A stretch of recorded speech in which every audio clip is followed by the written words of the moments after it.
Bonsoir à toutes et à tous, très heureux de vous retrouver, vous le savez, comme chaque samedi sur Télésud et tous les dimanches sur la chaîne numéro 23 de la TNT France. Merci à vous, merci de votre fidélité, merci également à tous celles et ceux, vous le savez, qui commentez tout le temps en permanence sur les réseaux sociaux, à la fois sur votre page qui vous appartient, qui s'intitule « Ça fait débat », vous commentez, vous likez d'abord, vous commentez, vous réagissez en toute liberté d'expression. Et puis sur Twitter, c'est @CFDébat ou #CFDébat. Vous le savez, hein, la mécanique de l'émission « Ça fait débat », c'est les sujets qui ont secoué la semaine. C'est parti, allez, RDC, direction ce conclave de Bruxelles, justement, c'est inédit, c'est historique, tout le monde en parle. Est-ce la bonne stratégie? Est-ce justement un moment historique, comme le qualifient beaucoup? Mais paradoxalement, les critiques les plus virulentes viennent des rangs de l'opposition elle-même. Et bien justement, ça fait débat. On tente de comprendre les raisons. Et enfin, on s'arrêtera sur les objectifs pour les opposants et puis la stratégie aussi, la tentative de Joseph Kabila de se maintenir au pouvoir. Deuxième sujet, le président indien qui fait une tournée africaine dans tout l'Ouest, en Afrique, pour resserrer les liens sur l'économie. Le président, vous savez, il a décidé de rattraper un peu son temps perdu. C'est la question qu'on pose ici même dans Ça fait débat, par rapport évidemment à la Chine. Et puis l'Inde, rappelons-le quand même, l'économie la plus dynamique au monde. Et on finira avec ce sujet, nord du Mali, consensus sur la mise en place d'autorités interminaires où les rebelles et les groupes armés et gouvernements se sont mis d'accord il y a quelques jours justement sur un processus pour évidemment freiner et surtout prévoir la sécurité dans le nord du Mali. Voilà, ça fait débat, c'est maintenant et en toute liberté d'expression. C'est parti. Et pour commenter l'actualité, l'analyser, et puis aussi peut-être certainement polémiquer, eh bien autour de ce plateau, le retour de Nicole Suzy. Ravi de vous retrouver, chère Nicole. Comment ça va? Mais tout le plaisir est pour moi. Merci. Journaliste et puis toujours à la tête de Emergencenews.org. Vous en êtes la fondatrice, d'ailleurs, oui. Rappelons-le.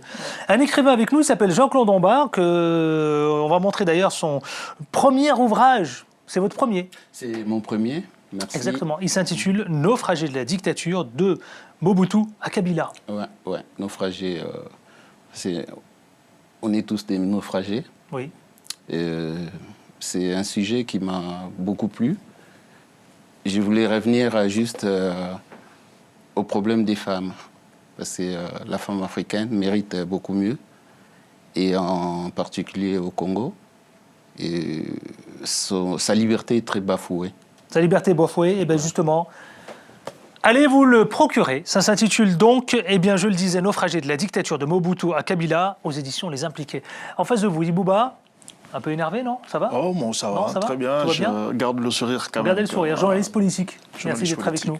Et enfin, le président de l'Union nationale des journalistes de Côte d'Ivoire, il s'appelle Traoré Moussa, il est avec nous, il vient d'Abidjan peut-être. Bien sûr. Tout va bien? Bien sûr, ça va. Comment ça se passe? Quel est le climat actuel en ce moment en Côte d'Ivoire? Oh, je pense qu'on respire mieux.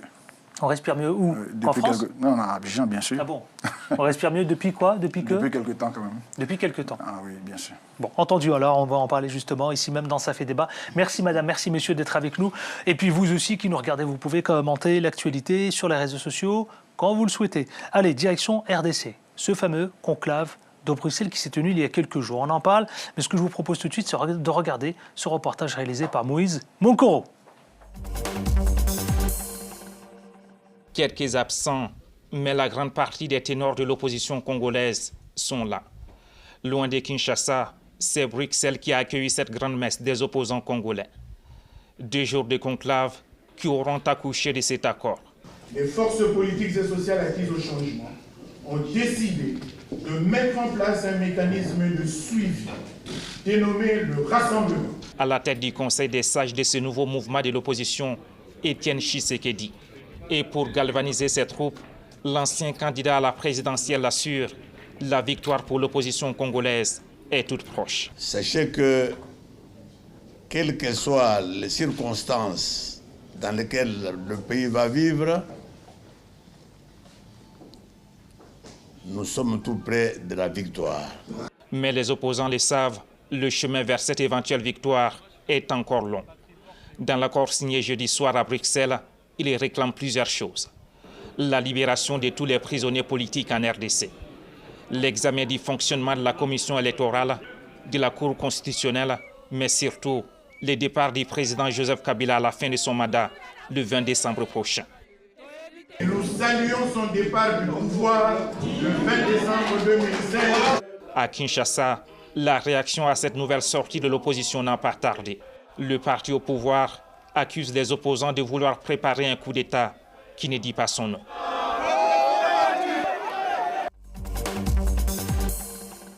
Alors justement, parlons-en. Inédit dans l'histoire justement de la République démocratique du Congo, la quasi-totalité de l'opposition, sachez-le, mesdames, messieurs, congolaise, s'est retrouvée dans la banlieue de Bruxelles. On en parlera parce que ça a fait quand même ça a suscité une polémique pour s'accorder une stratégie commune en vue d'obtenir le départ de Joseph Kabila. Alors moi, je pose la première question. Est-ce que finalement, c'est la bonne stratégie pour souhaiter le départ de Joseph Kabila? Tiens, je vais m'adresser à monsieur l'écrivain qui s'appelle Jean-Claude Ombard. Merci de m'accorder cette parole-là. Mais je pense que c'est une bonne stratégie. Pourquoi? Parce que, vous savez, dans l'état actuel, l'opposition ne peut pas être très divisée. Là, actuellement, ils sont en état de division. Donc, il faut une seule personne, une seule voix pour aller chercher M. Kabila. Parce que M. Kabila ne partira pas comme ça. Ne partira pas. Donc vous pensez vraiment, vous avez le sentiment que le fait de se réunir à Bruxelles, ça veut dire en dehors du territoire, en dehors de finalement, au cœur de ce qui se passe, c'est-à-dire le terrain, les acteurs locaux y compris, vous pensez que ça peut payer? Oui, parce que, vous savez, la dictature pose ses lois. Et quand vous êtes sur place, ils vont faire le nécessaire pour que votre parole ne soit pas entendue. Je m'adresse aussi aux autres. Alors Ibouba, quel est votre sentiment? Est-ce que vous pensez que c'est historique cette réunion, voilà, sous la forme de ce conclave à Bruxelles? C'est pas le terme peut-être sûrement que moi je... C'est inédit quand même, on peut le reconnaître. Oui, bon, c'est inédit, c'est clair que c'est inédit. C'est vrai que ça marquera un tout petit peu donc, les pages de l'histoire de la politique du RDC, mais le fond du problème est que ce problème il doit être traité avec une certaine acuité, puisque aujourd'hui, je crois qu'on est face donc, à une personne ou à un personnage qui est très difficile à canaliser, donc celui du président actuel donc, du RDC, M. Kabila. Est-ce que maintenant la voix sera entendue? Ça, c'est un autre problème. De toutes les façons, le rassemblement donc, a été fait par l'opposition, qu'on salue exactement. Je crois que c'est une façon aussi d'émailler ou d'accoucher, donc d'amener des idées émancipatrices à cet endroit donc, du future élection donc, dans ce pays-là. Mais ce qui est plus important, c'est l'appel, répondre plutôt donc, à l'épaule de Joseph Kabila. Je crois qu'aujourd'hui, en Afrique, c'est un problème, c'est un processus qu'on retrouve un tout petit peu partout et ça devient une coutume parce que plein de présidents africains qui essayaient donc d'un coup de revers de ne pas respecter surtout la Constitution. Ça, c'est un problème qui doit être traité aujourd'hui en Afrique et on doit dépasser donc ce stade-là. Maintenant, l'opposition, est-ce qu'ils arriveront? Ça, c'est un autre problème, mais en tout cas, de les façons, pour le moment, ils ont pris un pas et je crois que c'est un pas à saluer. À mon avis, la population doit soutenir pour que quand même les choses puissent changer. Moi, à mon avis, je pense que ce n'est pas inédit parce que ce n'est pas la première fois qu'on voit des opposants africains se réunir ailleurs. Mais là, pour le coup, le cas du RDC, on parle, attention. Oui, bien sûr, le cas du RDC, vous avez raison. Oui, mais là, vraiment, là, focus sur Joseph Kabila, RDC et puis surtout l'opposition. Oui, justement, je veux dire que c'est un fait qui n'est pas inédit parce que ça s'est déjà vécu. Mais je me suis posé la question, pourquoi dans la banlieue bruxelloise? Je me suis rendu compte finalement que c'est parce que l'ancien leader charismatique de l'opposition vivait là-bas, qu'il a trouvé utile de convoquer les autres là-bas. Mais le fond du problème, je pense que ce n'est pas le lieu de la rencontre. C'est qu'est-ce que les opposants ont décidé. C'est ça qui est le problème. Quand je fais un peu ma revue de presse, j'écoute un peu les radios, je fais un peu le tout, je me rends compte que les opposants n'ont pas parlé d'une seule voix.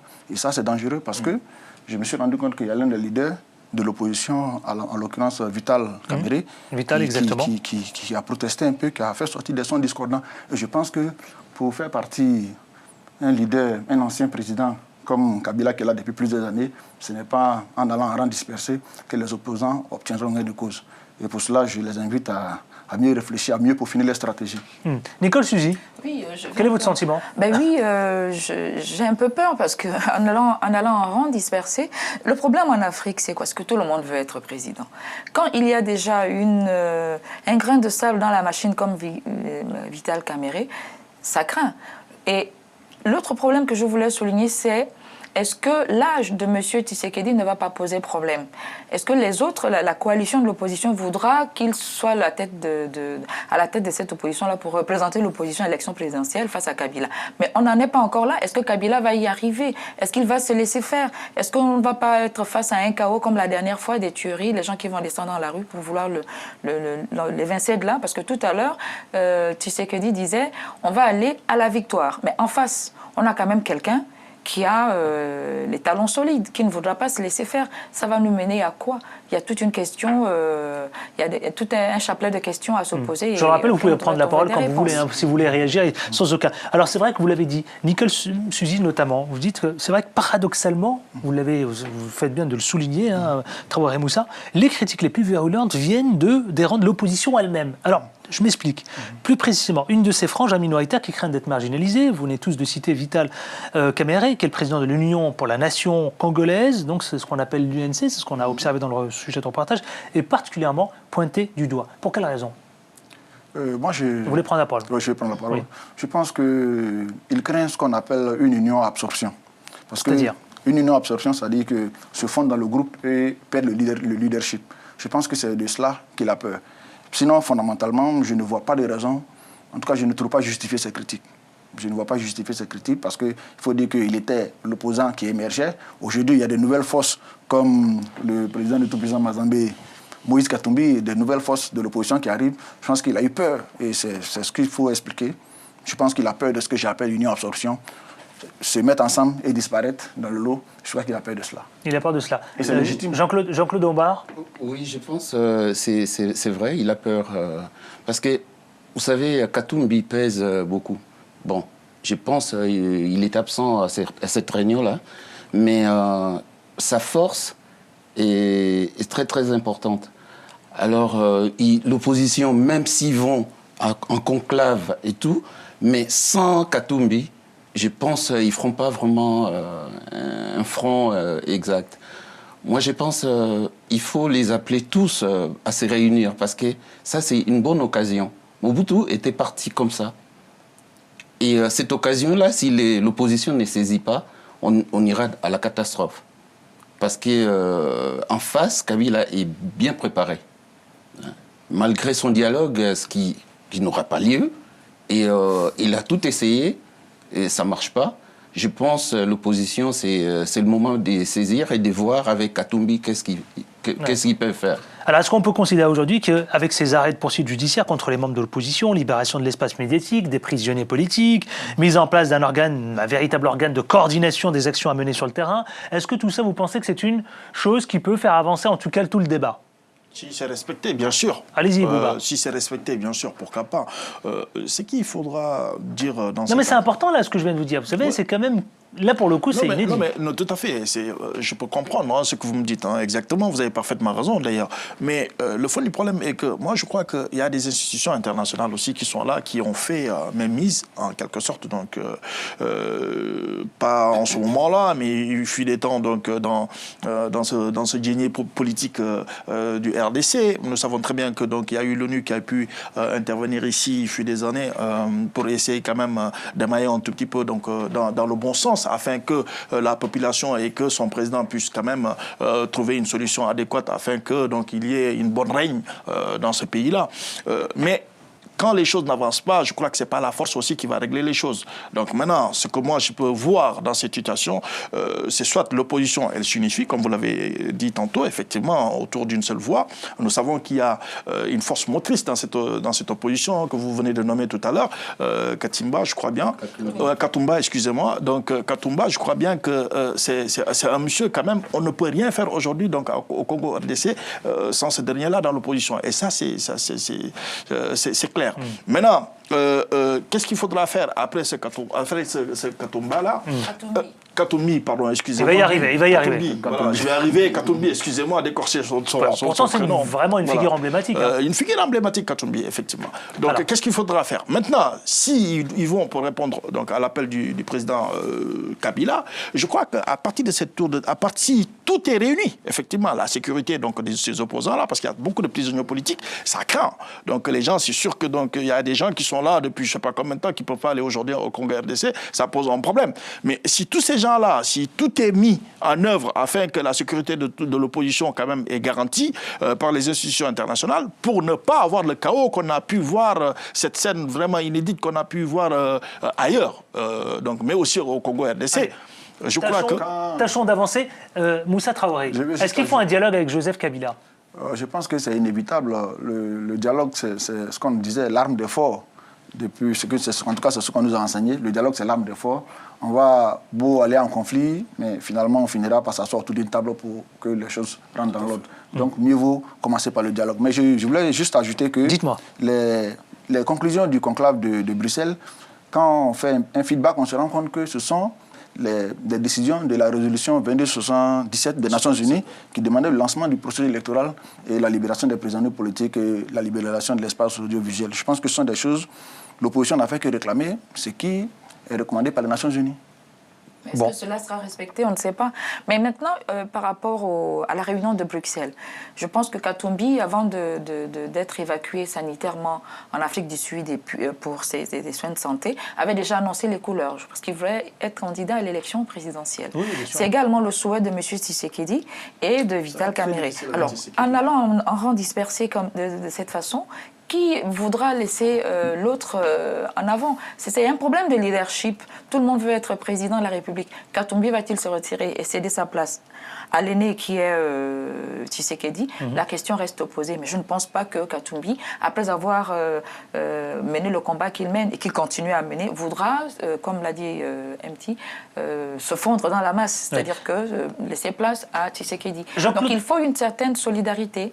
Il faut une certaine solidarité, c'est pas un peu le cas, en tout cas discipline. Une certaine discipline dans les rangs de l'opposition. Dites-moi Jean-Claude Dombard, est-ce que la tentative de Joseph Kabila de se maintenir au pouvoir, est-ce que c'est quelque chose qu'on peut envisager?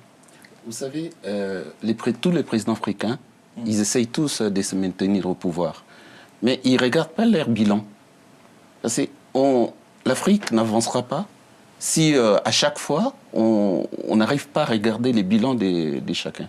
Si je prends les bilans de Kabila, par exemple, l'appauvrissement du peuple, vous avez la croissance, selon les experts, à 9%, excusez-moi, à 9%, mais vous avez les taux d'appauvrissement que les Congos arrivent à 176 sur 188 pays pauvres, enfin 188 pays.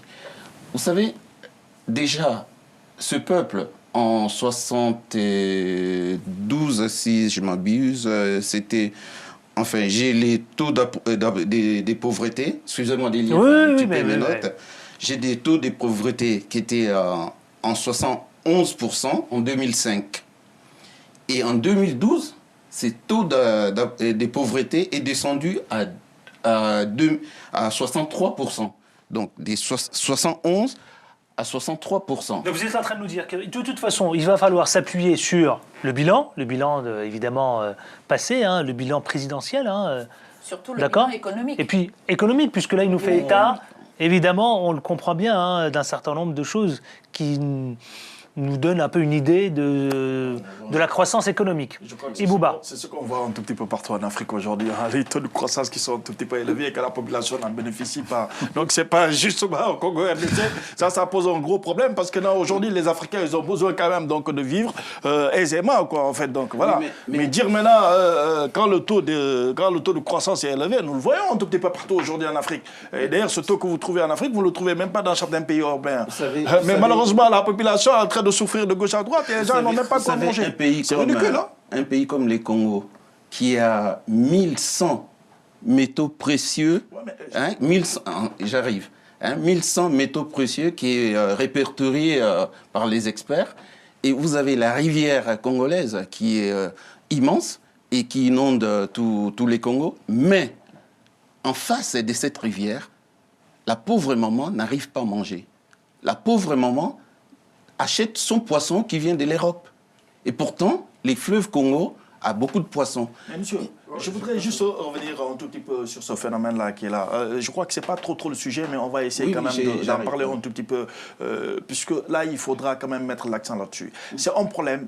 Je crois que les Congolais doivent régler eux-mêmes. C'est la population congolaise qui doit être consciente de ça et pouvoir régler. Parce qu'il n'y a que le peuple qui peut régler certaines choses aujourd'hui. C'est décider et puis de dire non au président ou de dire non à ces dirigeants-là qui sont en train de faire croupir le peuple et aussi de faire croupir le pays en tant que tel. Nous savons très bien que le Congo, c'est un très grand, c'est un immense pays qui est plein de richesses, donc avec des gens qui sont imbibés de valeurs en général, en quelque sorte, qui se trouvent ici en Europe ou qui se trouvent en Afrique. Donc il va falloir un changement, monsieur. Nous le savons très bien. Mais si la population ne le veut pas, je crois que ça ne pourra pas se faire. Jean-Claude Domba. Et après, je donne la parole à Moussa Traoré. Je pense que la population enfin, je ne vais pas dire à la place de la population, mais on les sent que la population est prête. Parce que si le président ne part pas aujourd'hui, il va avoir un bain de sang. C'est ce que nous ne voulons, la population ne veut pas. La population essaye de dialoguer avec le président sur des bonnes bases. Parce qu'on ne va pas continuer toujours ces problèmes de dictature. On veut la chaise et on néglige le peuple. Mais qui va nous voter? Aujourd'hui, Nicole Souzy, elle a parlé des problèmes sanitaires pour Katumbi. Tous les opposants, aujourd'hui, sont empoisonnés. Il y a un problème d'empoisonnement. Oui, mais il y a des Vous avancez là, c'est formel. L'exemple est Katumbi est parti sanitairement. Donc, il y a les opposants qui sont touchés. C'est formel, hein. Il y a des opposants qui sont touchés beaucoup pour des problèmes d'empoisonnement. Et on ne sait pas par qui. Et on ne sait pas pourquoi il n'y a pas d'enquête et tout ce qui... Je veux dire que nous allons peut-être recentrer le débat. Nous ne sommes pas là à faire le bilan de la gestion de Non, ce n'est pas le sujet, de toute Mais façon. Je veux dire que tous les peuples ont les présidents qu'ils méritent. Et moi, partant de ce principe, je pense que si les Congolais estiment que Kabila ne fait pas leur affaire, il ne pourra pas s'imposer au peuple. Je veux dire que c'est difficile. Voyez un peu, ouvrez un peu les yeux et puis regardez un peu. L'Afrique est en train d'évoluer. L'Afrique est en train d'évoluer. Aujourd'hui, c'est difficile de s'imposer militairement ou par n'importe quel moyen à un peuple déterminé. Je pense qu'on a vu, regardez un peu, parce que je n'ai pas besoin de citer les pays. Au Burkina Faso, au Sénégal. Je ne vais pas citer des pays, mais je dis regardez autour de vous, vous verrez qu'aujourd'hui, l'Afrique a atteint un certain niveau de maturité au niveau des populations qui fait que c'est difficile pour un président qui est contesté de se maintenir au pouvoir coûte que coûte. C'est pour ça que... Alors le combat est finalement... Le président africain a écouté la voix des urnes. Alors finalement, le combat, est-ce qu'il ne doit pas tout simplement se mener sur le terrain? Mais bien sûr, sur le terrain, oui. Nicole Souzy, je fais un tour de table. Un combat, c'est un combat. On utilise toutes les armes possibles pour y arriver. Mais je pense que le Congolais est un homme intègre, est un homme responsable. Si, par extraordinaire, on peut arriver aux élections avec M. Kabila en face, avec un seul candidat de l'opposition, le peuple congolais saura choisir et saura décider de son devenir. Jean-Claude Domba, je pense que c'est cette voie-là. Parce que si on va à l'élection avec le président Kabila et un seul opposant, parce que ce n'est pas la peine d'aller en ordre dispersé, c'est ce qu'on a parlé tout à l'heure, parce que ça ne sert à rien. Une seule voix, un seul candidat avec Kabila, je pense... Moi, je pense que Kabila est bien parti pour se suicider à lui-même si les opposants ne se mettent pas ensemble, parce que ça va être très difficile. Il ne faut pas se voiler la face. Ça va être très difficile pour les opposants congolais de gagner face au président en allant en rang dispersé. Il ne faut même pas se tromper. Il ne faut pas se tromper. Moi, je pense que Kabila est bien parti pour se suicider à lui-même si les opposants ne se mettent pas ensemble. Et Bouba, vous partagez ce point de vue? Tout à fait, parce que là, aujourd'hui, Nicole Souzy l'a souligné, il y a un problème d'âge qui s'oppose avec Tshisekedi, donc Katumbi aussi qui a un problème de santé qui n'est pas tout à fait rigolo. Et pourtant, il y a des gens qui sont imbibés de valeurs, des Congolais qui sont là et qui sont dans le pays et qui je ne sais pas, qui peuvent se présenter à leur place ou discuter un petit peu. Mais tant qu'ils ne sont pas unis, c'est clair que, voilà, ça sera fugace des pensées, ça va l'année meilleure, ça c'est clair. Mais la solution, la sine qua non aujourd'hui, moi, en fait, à ma vision spontanée des choses, je crois qu'il n'y a que la population congolaise qui peut régler ce problème-là, dire niet au président de la République qui est là, peut-être sûrement, dont là, je ne dis pas qu'il ne fait pas le travail qu'il faut, mais peut-être sûrement que le peuple, en tout cas 85% donc, de la population n'est pas aujourd'hui avec Joseph Kabila, ça se sent, les façons. Donc je crois qu'il est temps aujourd'hui qu'il puisse rendre son tablier et qu'on puisse trouver une solution adéquate à ce Allez, on va problème. avancer. Ce que je vous propose tout de suite, c'est d'y sélection d'abord Côte d'Ivoire et puis aussi toute une série de pays dans l'ouest de l'Afrique. Vous savez, je fais référence à ce président indien qui lui a décidé évidemment de faire une petite tournée en Afrique pour resserrer les liens économiques. Le président est arrivé précisément mardi 14 juin à Abidjan, en Côte d'Ivoire. Je fais référence à vous parce que vous êtes ivoirien. Alors, le président poursuit sa tournée africaine donc, depuis maintenant quelques jours. Il s'est rendu au Ghana, il s'est rendu aussi à Namibie. Et puis, ma question, est-ce qu'il n'a pas envie, tout simplement, le président indien, de rattraper son retard par rapport à la Chine ? C'est un peu ça, c'est le ralentissement, si vous voulez, d'un côté, le ralentissement chinois, et puis de l'autre côté, l'Inde qui essaie de gagner, de gratter du terrain sur ce continent. Moi, je pense que c'est des deux côtés. Chacun a envie de rattraper son retard, parce qu'il faut dire que nos pays africains, dès le départ, ont misé entièrement sur la puissance coloniale. Mais aujourd'hui, nous sommes en train de comprendre que notre intérêt se trouve dans la diversification des partenaires. Autant les Indiens ont besoin de multiplier leurs contacts, surtout en Afrique, les Africains aussi ont besoin de multiplier les échanges avec surtout les nouveaux pays émergents. Vous savez que dans toute l'Afrique, Sénégal, Côte d'Ivoire, un peu partout, on parle d'émergence. Mais déjà, il faut copier un pays comme l'Inde, qui est véritablement un pays émergent avec sa population de plus d'1,250 milliard d'habitants. Je pense que c'est un bon marché. Vous savez, par exemple, un pays comme la Côte d'Ivoire... Mais est-ce qu'il y a du gagnant-gagnant? Est-ce que, par exemple, vous, concernant la Côte d'Ivoire, est-ce que vous pensez qu'il y a un véritable donnant-donnant? Oui, bon, peut-être Nicole. Oui, alors, Nicole j'en profite, j'ai fait un focus. Non, je fais un dossier sur ce problème-là, mais avec la Chine. J'avais fait Afrique-Chine, un partenaire gagnant-gagnant, point d'interrogation. Ce qui est bien avec l'Inde aujourd'hui en Afrique, je vais d'abord faire un petit tour avec les Chinois. Quand les Chinois viennent s'installer pour investir, ils viennent avec une main-d'œuvre. La Chine vient avec une main-d'œuvre, donc vous voyez un chantier, mais ce sont les Chinois qui travaillent pour livrer le chantier. Mais quand l'Inde arrive, l'Inde vient, mais travaille avec les nationaux. C'est-à-dire que sur place, comme l'Inde vient en Côte d'Ivoire, ils viennent construire dans l'immobilier, ils vont travailler avec des Ivoiriens, leur apprendre comment faire et pour que... La transmission de savoir-faire. La transmission de savoir, voilà. Et ça fait aussi du boulot qu'on donne, ça réduit le chômage. Je pense que cette tactique-là est la meilleure. Et... c'est pour ça que l'Inde, je pense qu'elle a eu le nez creux. Elle peut rattraper son retard. Mais tout à fait. Parce que c'est son objectif, clairement. L'Inde, le président indien, il n'est pas venu comme ça de façon, évidemment... L'Inde va rattraper le retard parce anodine. Que ça arrange... On voit bien qu'il est venu aussi chercher ses intérêts. Et tout à fait. Ça arrange, c'est gagnant-gagnant, tout le monde y gagne. Le pays qui accueille l'Inde, il gagne. Parce qu'il y a des gens qui vont trouver du boulot. L'Inde, il gagne parce que son expertise est appréciée et puis aura d'autres contrats. Donc tout le monde est gagnant-gagnant. Moussa Traoré. Et ensuite après Bouba et Jean-Claude Dombard. Le président indien n'est pas venu seul, il est venu avec beaucoup de chefs d'entreprise. Une délégation, oui. Une forte délégation de chefs d'entreprise. Je crois qu'il y a eu un forum économique qui s'est tenu à Abidjan entre les Indiens, les opérateurs économiques indiens et ceux de la Côte d'Ivoire. Il y a de nombreux partenariats qui ont été cités, qui ont été signés plus tôt. Mais il ne faut pas se voiler la face. Je pense que l'Inde, c'est un régime présidentiel. C'est un régime parlementaire. Il ne faut pas se tromper. Le président indien ne peut pas tout faire.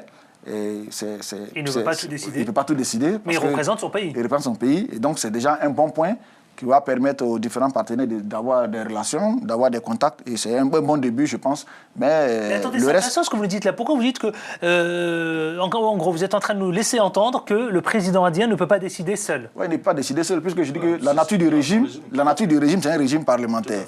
Et ce n'est pas comme nos régimes présidentiels ou présidentialistes où le président décide tout et puis tout est parti. Ah, non, ce n'est pas comme ça en Inde. Mais déjà, le fait qu'il y ait un forum, il y a eu un forum économique entre les Indiens et les Ivoiriens, où les chefs d'entreprise se sont rencontrés, il y a eu du B2B. Je pense que déjà, c'est un bon point de départ qui va permettre aux opérateurs de sceller des partenariats pour le long terme. Déjà, il faut savoir qu'en Côte d'Ivoire, actuellement, il y a des groupes indiens qui sont déjà installés depuis... Comme dans Vitib. Bon, il ne faut pas citer les noms, mais je veux dire que, pas fait de la publicité, mais je pense qu'il y a déjà des groupes indiens... On va citer les véhicules. Par exemple, je sais que l'Inde est très présente, par exemple, dans les bus. Oui, bien sûr. Les bus, par exemple, je sais que... vous me confirmez? Oui, je confirme. Les bus sont de nationalité indienne. Bon, pas tous les bus, mais une bonne partie vient de l'Inde. Et ça, ce n'est pas maintenant que ça a commencé depuis trop longtemps. Depuis 7, 8, 10 ans, je pense que les Indiens sont déjà présents sur ce marché-là en Côte d'Ivoire. Je crois que l'Afrique, c'est le continent où il y a beaucoup de choses à faire. Donc, à mon avis, les caciques africains doivent avoir cette intelligence-là, quand même, de pouvoir bien négocier le partenariat donc, avec les différents pourvoyeurs, en quelque sorte. Que ce soit l'Inde, que ce soit notre pays. Aujourd'hui, si les stratégies sont posées et que les jalons sont posés afin que l'Afrique puisse bénéficier de la main-d'œuvre ou que l'Afrique puisse bénéficier, donc acquérir plutôt donc, de la Vous êtes en train de dire, comme Nicole, si ça profite à la population locale, tant mieux. C'est tant mieux. Donc, c'est vrai que si, par exemple, par rapport à la Chine, si vous avez bien négocié vos accords, pourquoi pas, en quelque sorte. C'est juste une question de négociation. Si les accords sont bien négociés, ils sont négociés donc au coût du donnant-donnant, il n'y a pas de problème. Alors, on a cité la Côte d'Ivoire tout à l'heure, mais il y a le Bénin, il y a d'autres pays, il y a le Ghana, etc. On a parlé des véhicules, on a parlé des bus, il y a aussi les motos.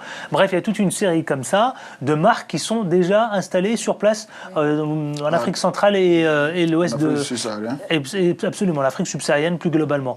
Jean-Claude Lombard, dites-moi, finalement, ce que disaient tout à l'heure un peu les trois autres débatteurs, est-ce que vous pensez, vraiment, est-ce que vous avez le sentiment que l'Inde vient avec une stratégie véritable économique? Moi, je pense oui.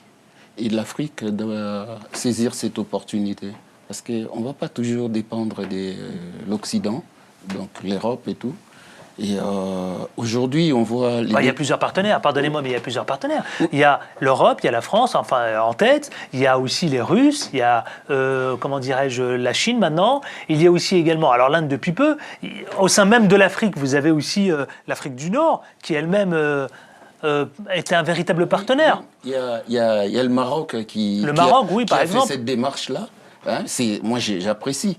J'apprécie. Et si tous les continents s'aimaient dans cette dynamique-là et donner l'occasion à son peuple de s'ouvrir, parce que Monsieur le Président, il vient de dire, j'ai oublié les noms, excusez-moi, Monsieur Traoré, il vient de dire quelque chose de très, très important pour la population. Si les peuples en profitent pour travailler avec du donnant-donnant avec les autres, moi je pense l'Afrique, ça serait important de saisir cette opportunité. Alors la question que tout le monde se pose, que je vais vous poser ici. Alors il faut rappeler quand même un chiffre, je dirais quelque chose qu'on va confirmer, c'est que l'Inde est l'économie la plus dynamique du monde aujourd'hui. Oui. Alors, pourquoi le président indien a choisi le continent africain? Mais c'est là où il y a tout à faire. Pourquoi?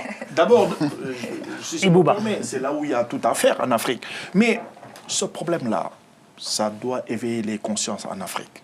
Et pourtant, il y a des gens qui sont capables de créer des structures, de créer des tas de choses en Afrique aujourd'hui. Mais pourquoi ils ne le font pas? Pourquoi ils ne sont pas dévoués à le faire? Il va falloir que nos caciques aujourd'hui se réveillent et qu'ils mettent beaucoup dans la science en Afrique. Et ça, c'est très, très, très important. Parce que la jeune population africaine aujourd'hui est très inspirée. Et ils ont des idées émancipatrices. Ils sont en train de créer un tout petit peu partout. Mais malheureusement, faute de moins, leur créativité est mise en dehors de tout cela. Donc, il va falloir essayer donc, de s'organiser et que ça doit éveiller le peuple africain aujourd'hui à s'unir autrement. Ce que font les Indiens, les Africains aussi, ils peuvent le faire. Les Africains de l'Ouest, ils peuvent le faire. Absolument. Le Maroc le fait. Mais pourquoi pas l'Afrique de l'Ouest? Qu'est-ce qu'on attend nous autres? Et pourtant, les connaissances, ils sont là. Alors pourquoi le choix de l'Afrique? Jean-Claude Lombard, vous vouliez vous saisir de la parole? Pourquoi le choix de l'Afrique? Pourquoi, selon vous, le président indien a fait le choix de l'Afrique? L'Afrique, c'est les continents de demain, c'est les continents de l'avenir. Il y a beaucoup de choses. Vous savez, excusez-moi, vous savez, dans des pays comme la Côte d'Ivoire, les jeunes sont dynamiques. Ils n'ont pas encore exploité leur potentialité. Et cette potentialité-là, l'Afrique... Il y a tout à faire, vous êtes en train de nous dire. Oui, il y a tout à faire. L'Afrique, aujourd'hui, on voit l'Europe en perte de vitesse. C'était la Chine hier, mais demain, ça serait l'Afrique. C'est pour ça l'Inde, il ne veut pas rester derrière pour attendre la Chine à évoluer tout seul. Alors, Moussa Traoré. Je crois que le président indien a bien compris la situation. L'Afrique est le continent qui est inexploité. Aujourd'hui, les autorités ont d'ailleurs bien compris la situation. Et c'est pour cela qu'ils ont invité l'Inde sur le terrain de la technologie. Parce qu'ils ont créé un grand parc technologique et ils ont eu comme partenaire l'Inde pour pouvoir faire le transfert des compétences. C'est fondamental. Sans transfert de compétences, comme le disait tout à l'heure Nicole Suzy, ça va être très très difficile pour l'Afrique de se développer. Et vous voyez, faites un peu l'histoire de l'Europe. Tous ces pays, tous ces continents qui se sont développés sont partis. On travaille avec la matière grise d'abord. Et je pense que c'est ce qui est d'abord fondamental. Sinon, l'Afrique est un continent inexploité. Et le président indien l'a compris. Il l'a compris. Il l'a compris. Il l'a compris un peu tard, peut-être? Non, il n'est jamais trop tard. Il n'est jamais trop tard pour bien faire. J'ai visité le Ghana et je prends un exemple. Vous savez, la communauté libanaise au Ghana s'installe. Ne travaille comme la Chine, avec de jeunes Libanais. Ils font des magasins et tout. Il y a les Libanais là-dedans. Alors, il y a le chômage qui était là, les jeunes n'avaient rien à faire, ils n'embauchaient personne. Qu'est-ce que le président John Mahama a fait? Il a fait en sorte que les Ghanéens se lancent avec les moyens qu'il pouvait donner à tout jeune entrepreneur. Vous avez un magasin de Libanais là, qui vend un matelas à 1 euro, et vous avez un magasin d'un Ghanéen qui vend le même matelas à 2 euros. Le Ghanéen ira acheter chez son compatriote parce que l'argent reste dans le pays. Mais quand les Chinois viennent, la plupart du temps, c'est des prisonniers qui viennent en Afrique travailler pour des marchés. Ils ne forment personne et ils repartent. Et l'Inde a compris ce décalage-là. Si on vient dans des pays en proposant sur place de former des jeunes, on apporte le savoir et on apporte une expertise et qu'on va inculquer. Et demain, on peut aller dans d'autres pays et on sera demandé. Et voilà un peu l'intelligence de l'Inde face à la Chine. Donc l'Inde a compris ce qu'il fallait faire pour être réceptionné par les pays africains, aujourd'hui qui regardent un tout petit peu de travers. Je ne sais pas si je peux encore m'étaler sur le sujet de la Côte d'Ivoire, justement sur la Côte d'Ivoire, pardon, sur le président indien, avant d'aborder le troisième. Mais vous aussi, qui nous regardez, si vous venez de nous rejoindre, sachez-le, vous êtes d'abord les bienvenus, et puis 2, vous pouvez commenter sur 2 supports, la page Facebook qui s'intitule Ça fait débat. Tiens, Valério, notre réalisateur, le met juste en bas de votre écran. Ça fait débat, vous commentez, vous réagissez en toute liberté d'expression, ou sur Twitter, @CFDébat ou #CFDébat. Finalement, une stratégie qui va payer, Traoré Moussa? Forcément, ça va payer. Oui, vous pensez? En tout cas, forcément, moi, je reste convaincu que ce nouveau partenariat sera très profitable à notre continent. Très profitable à notre continent? Je pense. Et Bouba? Non, je l'espère. De toute façon, si les accords ont été bien négociés, oui, pourquoi pas. Ne soyez surtout pas pressés. Mais demain, alors, si c'est l'Inde, demain, alors, on peut imaginer un autre pays encore qui va... Mais finalement, la question, c'était ma dernière question, est-ce que l'Afrique ne risque-t-elle pas d'être pillée? Mais non, si c'est gagnant-gagnant, il n'y a pas de pillage. Si, comment dire ça, si on fait des économies en n'envoyant pas nos jeunes en Inde se faire former, l'Inde vient avec son expertise sur place, forme les jeunes sur place qui peuvent travailler pour le pays sur place. Je pense qu'il y a beaucoup à gagner dans cette Non, mais c'est paradoxal parce que de l'autre côté, on dit on pille l'Afrique et de l'autre, on dit oui, il n'y a pas ce donnant-donnant, ce gagnant-gagnant. Jean-Claude Dombard. Oui, je voulais préciser... La preuve, il nous l'a rappelé tout à l'heure, Jean-Claude Dombard. Les chiffres parlent d'eux-mêmes. Je voulais préciser les problèmes des pillages, là. Parce qu'aujourd'hui, si il venait de le dire, si on ne négocie pas bien avec l'interlocuteur, donc on n'ira pas loin. Donc l'Afrique doit négocier, doit savoir négocier. C'est aux dirigeants africains de savoir négocier. Mais si nous maintenons toujours des dictateurs, ça ira pas loin. Ça va pas loin. On a des exemples. Hein. Vous voyez, par exemple, dans certains pays où aujourd'hui le fer ou bien donc l'or est exploité, c'est dramatique. Quand on vous dit que ce que gagne le peuple, ce que gagne plutôt le pays, c'est grave. Par exemple, vous avez 83%, par exemple, chez moi au Sénégal, 83% de l'or donc, qui est exploité, plutôt l'or est exploité, et 83% vient donc de l'exploiteur et 3% vient pour le pays. Vous voyez, c'est des choses quand même qui sont intrigantes et qui font appel à la conscience humaine. C'est résignant, c'est réputant, et à mon avis, je crois que les Africains aujourd'hui, ils doivent se réveiller plutôt et puis trouver quand même donc de fonder les bons accords, les accords qui s'accompliront en fait donc sur ce point du donnant-donnant. Je crois que c'est la solution sine qua non. C'est la solution. Je vous ai vu sourire à plusieurs reprises. Alors pourquoi? La solution de ce problème se retrouve entre les mains des dirigeants. C'est-à-dire que si vous avez à la tête de vos pays des hommes éclairés, des hommes qui ont un certain niveau, qui ont un certain nombre de compétences, qui peuvent discuter d'égal à égal avec le président qui est en face, je pense que c'est un bon départ. Quand les présidents ne sont pas instruits, quand les présidents n'ont pas d'expérience, quand les présidents n'ont pas l'ouverture d'esprit. Je pense que c'est ça qui nous emmène dans ces choses pareilles, en signant des partenariats qui font plonger l'Afrique au lieu de faire évoluer. Je pense que le problème réside là. Mais ça appartient, mais ça, c'est entre les mains des populations. C'est aux populations, lors des votes, de choisir les meilleures personnes en regardant le profil, les compétences, les capacités et non le tribalisme et autres facteurs politiques pour choisir les dirigeants. Voilà, la balle revient toujours entre les mains du peuple. Entre les mains du peuple. Vous le partagez, vous êtes d'accord là-dessus? Vous aussi, hein, vous pouvez réagir, je vous le rappelle. Le nord du Mali. Je voulais conclure que l'Afrique, c'est un continent qui regorge de potentialités. L'Afrique n'intéresse pas qu'aujourd'hui et demain, l'Afrique a toujours intéressé. Donc l'Afrique reste ouverte à toute personne qui viendra contribuer à son essor.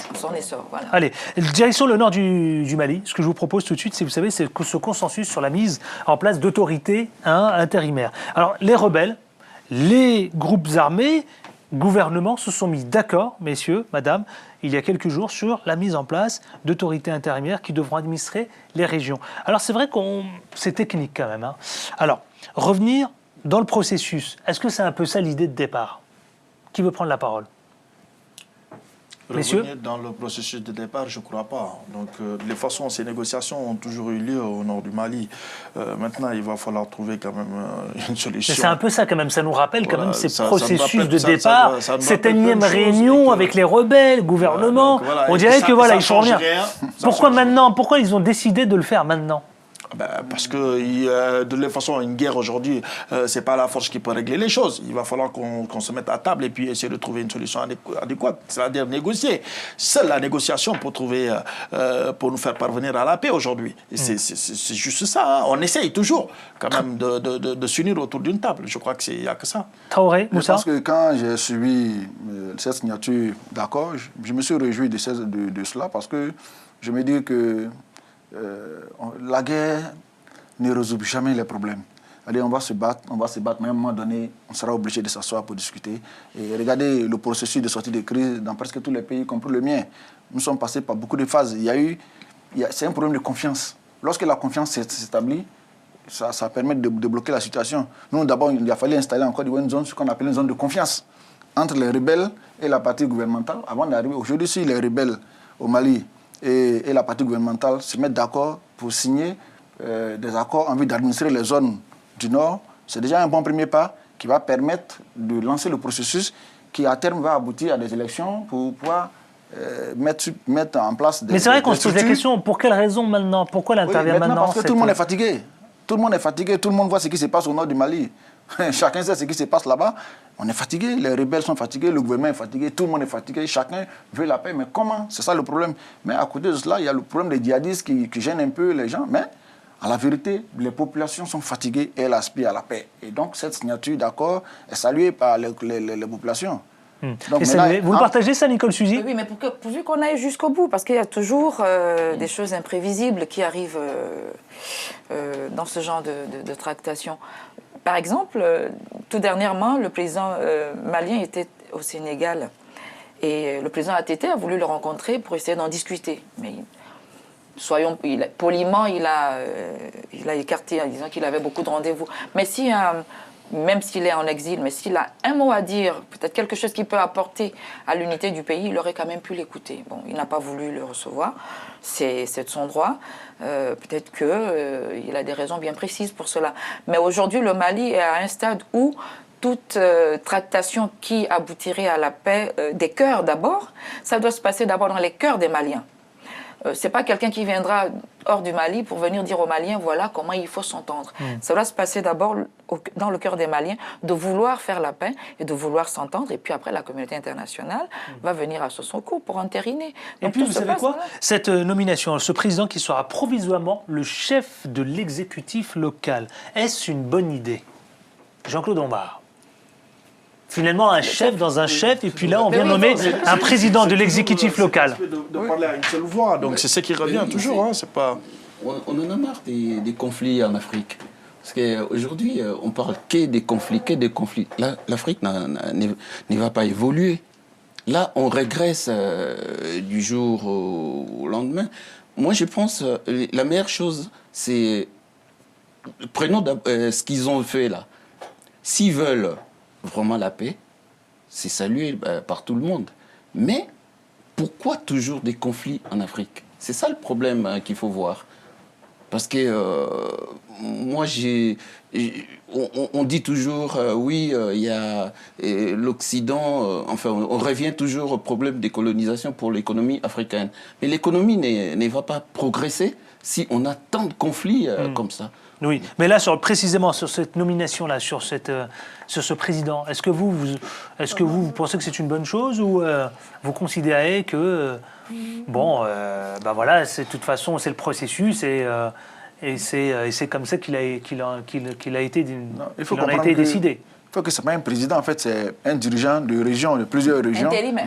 De plusieurs régions qui provisoire, oui, bien sûr. Mettre un intérimaire pour gérer la situation localement, je pense que c'est le train qui vient à l'heure, c'est ce qui est normal, c'est ce qui doit être fait. C'est ce qui doit être fait logiquement. Alors ça veut dire, vous êtes en train de nous dire, cohabitation entre agents de l'État, groupe armé, pour assurer la sécurité. Oui, c'est possible. C'est possible parce que assurer la sécurité. C'est pour pouvoir communiquer. C'est pouvoir communiquer, c'est pouvoir gouverner, c'est pouvoir administrer les régions. C'est le mot qu'ils ont utilisé, administrer les régions. Mais nous avons déjà vécu ça encore, ça a bien marché. Pourquoi ça ne marcherait pas au Mali? Vous savez, il y a un piège aussi dans ces gouvernances-là, parce qu'au Congo, ils avaient essayé aussi un président intérimaire, mais il est toujours là. Donc, on ne parle pas de président, on parle de dirigeants de région. Des petits dirigeants. Oui, je reviens toujours à quelqu'un qu'on va nommer pour, disons, pour essayer de régler les conflits. Mais moi, je pense on doit utiliser beaucoup de moyens quand on veut régler les conflits. On va pas. L'Afrique maintenant a une bonne diaspora. Et ils oublient toujours la diaspora africaine. On peut discuter aussi avec la diaspora, parce que ça aussi, on oublie toujours. Il y a des gens qui sont capables aussi de s'intégrer dans ces groupes-là et régler les problèmes africains. Et Bouba, je vous ai interrompu, mais vous disiez que c'est une bonne chose, ça, la cohabitation. On peut finalement se considérer que là, il y a une cohabitation entre agents d'un côté de l'État et puis groupe armé. C'est pour pouvoir parler donc d'une seule voix, pour pouvoir communiquer en quelque sorte. Donc je crois que si on arrive à cela, peut-être sûrement que, bon voilà, c'est un processus qui peut-être sûrement, les gens, ils espèrent que cela peut aboutir. Et je crois que c'est une Parce que l'enjeu, l'objectif principal, c'est la sécurité. Oui, non, mais c'est la sécurité. Mais pour l'obtenir maintenant, il faut parler d'une seule voix. Il faudrait quelqu'un qui est là quand même, qui pourra gérer le tout et qui pourra parler aux siens. Si tout le monde est d'accord pour ce choix-là, c'est être d'accord pour le choix, c'est là où se posera le problème d'abord. Surtout que c'est une gestion collégiale. Moi, je pense que ça ne pose pas de problème. C'est pas un individu qui est nommé, qui prend toutes les décisions seul. C'est une gestion collégiale. Et dans toutes les régions, je pense que c'est très bien pensé comme mode d'administration des régions. Donc cohabitation aussi, vous partagez? Oui, mais voyons voir. Souvent, on a de bonnes idées. On a de bonnes idées, on a de bonnes propositions. Et puis après, il y a des gens qui ne vont pas suivre. Il y a des gens qui vont prendre des décisions. Ne soyons pas pessimistes. Voyons-les aller, et puis après... C'est en regardant dans le rétroviseur qu'on avance mieux, cher président. Donc, il faut aussi il faut déjà le dénoncer, il faut déjà le dire pour que ceux qu'on a désignés pour cette tâche-là se disent si on n'a pas le droit à l'erreur, on n'a pas le droit de décevoir les populations avec lesquelles on va échanger. Avec lesquels ils vont changer. Dernière question, c'est finalement alors cet accord, ce processus, cet accord qui relance finalement, on est bien d'accord là-dessus, le processus de paix dans le nord de Mali. Est-ce que finalement ça le relance tant que ça, le processus de paix?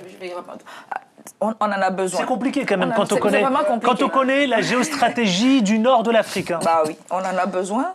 On en a besoin, et encore plus avec, et la géopolitique avec surtout. le spectre des attaques djihadistes de Boko Haram. On a vraiment besoin. Si dans le Mali, les gens ne peuvent pas s'entendre, ça fait des failles pour l'insécurité. Donc on a besoin d'asseoir cela, d'asseoir cette décision-là pour que les choses avancent dans le bon sens et pour que les Maliens, comme l'a dit mon cher président, aient un peu de joie de vivre parce qu'ils sont fatigués de tous ces conflits. Ils sont fatigués de tout. Vous partagez ça, donc finalement, il y a un accord qui va mettre un point final sur ce processus de paix. Moi, je pense que sans accord, on ne peut pas avancer. Il faut une base. Ça, c'est une base. Moi, je partage cet avis. C'est déjà, ils ont posé une base et ils peuvent continuer sur cette lancée. Moi, je pense, oui. Et Bouba, une population fatiguée par tout ça, des dirigeants fatigués par tout ça. Une population avec une page de vie quasiment dénaturée. Aujourd'hui, s'ils peuvent, quand même, donc, ce choix peut aboutir à la paix, mais oui, mais pourquoi pas. Aujourd'hui, les gens, ils en ont marre. Hein. Ils veulent effectivement trouver une solution afin d'aboutir à cette paix-là. Mais comment maintenant? Donc, c'est l'une des solutions. Peut-être sûrement que ça a été bien pensé. Moi, je trouve que ça a été très bien pensé. On essaye avec. Et puis, justement, avant de rendre l'antenne, vous savez quoi? Il y a Moussa Traoré qui a lâché un mot, c'est le mot djihadiste. C'est-à-dire que, est-ce que vous pensez que tout ça peut endiguer le terrorisme, le djihadisme, tout ça? Non, pas du tout. Vous savez que, bon, c'est un bon premier pas, mais vous savez que le lézard ne peut rentrer dans le mur que lorsqu'il est fissuré. Et si les populations sont unies et rejettent les djihadistes qui tenteraient de s'infiltrer dans se mélanger à la population, je pense que déjà, c'est déjà un bon premier pas. On ne peut pas dire que totalement, ça va annihiler totalement le terrorisme et le djihadisme, mais déjà, c'est un bon premier pas. Le fait que les rebelles et la population et la partie gouvernementale se mettent ensemble pour administrer les régions, c'est un bon premier pas. Voilà, donc je pense que prenons ça, avançons, parce que cet accord n'est pas tombé du ciel, c'est pas venu ex nihilo. C'est un long processus. C'est un long processus, vous l'avez qui a abouti à cette signature. Donc il faut saluer déjà ça, voilà. Il faut déjà saluer cet accord parce que c'est l'aboutissement d'un long processus. Et Bouba, sur la question du terrorisme? Rien à dire. De toute façon, on ne sait pas ce qui va stopper le terrorisme. Hein. Donc, vous savez très bien qu'ils sont là. Il y a eu des négociations préalables. Hein. Mais bon, voilà, ça a été fustigé par les uns et par les autres. Maintenant, s'il y a une autre façon quand même de trouver la paix, je crois que c'est ce qu'il faut adopter. Et cette façon de faire, à mon avis, comme l'a dit effectivement M. Traoré, je crois très bien que c'est un pas à saluer, quoi, en fait. Eh bien, merci messieurs, et merci madame, merci à vous. En tout cas, on arrive au terme de cette émission. Merci à Nicole Suzy, journaliste, et donc présidente fondatrice de Émergence. Trait d'union. News.org. Voilà, allez vous y rendre. Merci aussi également à Jean-Claude Dombard, écrivain. On va montrer, tenez, son premier ouvrage qui s'intitule Naufragé de la dictature de Mobutu à Kabila. D'accord, aux éditions Les Impliqués, ça se passe ici. Regardez, je vous invite à aller vous le procurer un peu partout. Merci à vous aussi, Jean-Claude Dombard. Merci. La lutte continue, c'est ça? La lutte continue et puis nous continuons. De toute façon, nous allons toujours dénoncer ce qui ne va pas. Ce qui ne va pas. Merci aussi également à Ibouba, journaliste politique. Merci infiniment, à très bientôt. Merci. Merci à Traoré Moussa. Retour à Abidjan, dans combien de temps? Je pense samedi. Avant, je rencontre d'abord la communauté des journalistes ivoiriens ce samedi à l'ambassade de France et puis bon, après, cap sur Abidjan. Ah bah écoutez, on connaît très bien Jean-Claude Oro, puisqu'il vient régulièrement ici, vous le connaissez. Oui, c'est le président des journalistes d'ici. Exactement. Je pense que je rencontre l'ensemble de cette communauté-là et puis bon, on va échanger. Qu'on salue ici, hein, voilà. Merci. Absolument. Merci. Alors bon retour et puis mes salutations évidemment à la population ivoirienne qui nous regarde aussi ici, y compris. Vous pouvez intervenir sur les deux supports. Sur le Facebook, ça fait débat. Vous réagissez, d'abord vous likez, vous réagissez. Puis sur Twitter, @CFDébat. Merci à Valérie à la réalisation. Vous savez, c'était la dernière de la saison. On se retrouve donc, si tout va bien, absolument à la rentrée, si tout va bien, bien sûr, d'ici là. Moi, je vous souhaite... Parce que l'année dernière, j'ai fait la dernière de la saison et on est revenu. Ah bah écoutez, alors j'espère que vous portez bonheur. Ça veut dire qu'on peut revenir la saison prochaine. Voilà. En tout cas, merci à vous tous, merci aux téléspectateurs, merci aussi à toute l'équipe technique qui a permis à cette émission, en tous les cas, d'être là et d'être présente en permanence. Portez-vous bien, je vous souhaite peut-être un peu tôt, mais bon, portez-vous bien cet été, de belles périodes estivales, et on se retrouve, si tout va bien, la rentrée prochaine. Allez, portez-vous bien, ciao, ciao, à bientôt.